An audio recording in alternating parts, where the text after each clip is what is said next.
Jeshi la Polisi mkoa wa Kaskazini Pemba limepokea taarifa ya kujinyonga kwa watoto wawili wa kike ambao walikuwa ni mapacha wenye umri wa miaka 11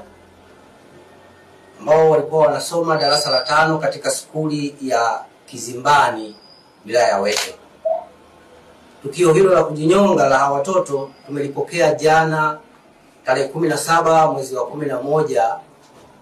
mwaka 2025 saa 4:30 asubuhi, ambalo lilitokea huko katika kijiji cha Kwale Mpona katika shehia ya Finya wilaya ya Wete mkoa wa Kaskazini Pemba. Tukio hilo liligundulika na mama yao ambaye anafahamika kwa jina la Saada Mohamed Omari, ambaye baada ya kuwakosa kwa muda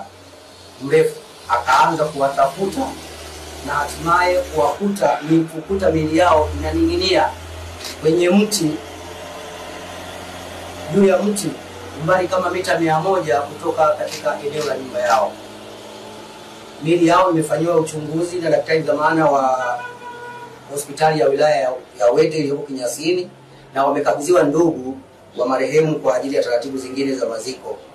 Taarifa za awali zinaonyesha kwamba watoto hao walipofishana na mamao baada ya kukataa kufanya kazi za nyumbani,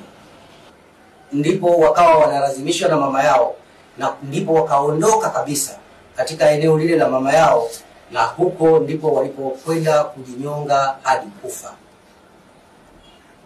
Hata hivyo, Jeshi la Polisi mkoa wa Kaskazini Pemba tunaendelea na uchunguzi zaidi kubaini kama tukio hilo kweli lilisababishwa tu na sababu hiyo ya watoto hao kugombana na mama yao mzazi, au kuna chanzo kingine ambacho kilipelekea watoto hao kujinyonga.